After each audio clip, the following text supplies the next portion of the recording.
В нашем регионе отмечается рост заболеваемости острыми респираторными вирусными инфекциями.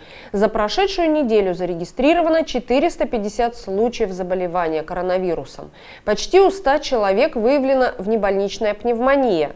С симптомами ОРВИ и гриппа за медицинской помощью обратилось более 12 тысяч человек, в том числе 6258 детей, сообщает Управление Роспотребнадзора по Коми.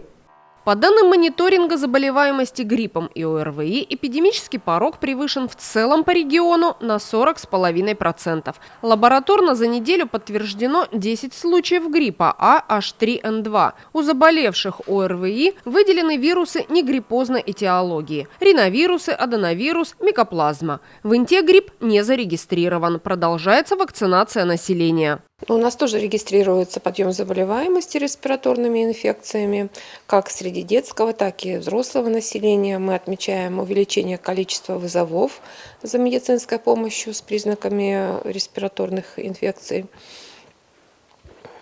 Преимущественно болеют школьники, а также и дети дошкольного возраста, и взрослые. Грипп у нас не диагностируется пока. Мы регулярно, каждую неделю отправляем на диагностику гриппозной инфекции биоматериал. Грипп у нас еще не подтвержден ни в одной из биологических проб. То есть пока регистрируются респираторные вирусы у заболевших. У нас продолжается еще вакцинация от гриппа, и это является основным фактором, таким предупреждающим. Еще успеет выработаться иммунитет против гриппа. Мы продолжаем приглашать на вакцинацию, в том числе в субботу в первую поликлинику с 9 до 11.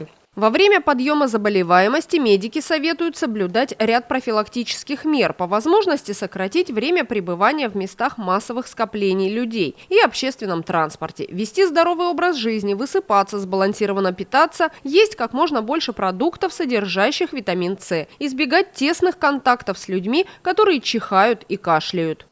Такие общие профилактические меры, они очень стандартные, они общеизвестные и очень доступные.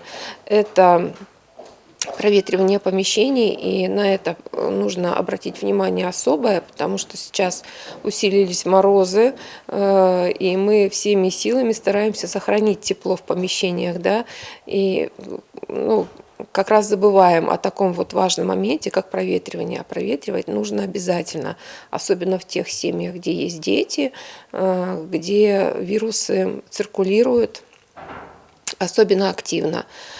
Также это касается и организаций, где работают люди, где работающее население, да, и образовательных организаций. Режимы проветривания – это очень важно. Кроме того, влажная уборка, соблюдение элементарных гигиенических мероприятий, то есть мытье рук. Вот такие вот простые меры позволяют предупредить распространение вирусной инфекции. Ну и обыкновенный респираторный этикет тоже никто не отменял. То есть когда мы чихаем, мы не должны чихать в руку, на кожу, мы должны чихать в одноразовый, желательно, носовой платочек, да, либо при согнутом в локте руке. Вот таким вот образом закрываемся и отводим, конечно, голову в сторону для того, чтобы не распространялись наши вирусы посредством чихания в окружающую среду. Ну, пожалуй, и все. В нашей медицинской организации и образовательных организациях, конечно, еще соблюдается режим бактерицидного облучения воздуха. Это очень важно. Некоторые имеют в домашних условиях бактерицидные облучатели. Это эффективное мероприятие. Пожалуйста, пользуйтесь ими, если у вас они есть, и это тоже будет эффективно. Самолечение при гриппе или ОРЗ недопустимо. Именно врач должен поставить диагноз и назначить необходимое лечение, соответствующее состоянию и возрасту пациента. Родителям советуют ни в коем случае не отправлять заболевших детей в детский сад, школу, на культурно-массовые мероприятия. При гриппе крайне важно соблюдать постельный режим, так как при заболевании увеличивается нагрузка на сердечно-сосудистую, иммунную и другие системы организма. Все мы когда-то в каких-то ситуациях сами себе назначаем лекарственные препараты, сами себе устанавливаем диагнозы. Конечно, это в корне неправильно, но нельзя так делать.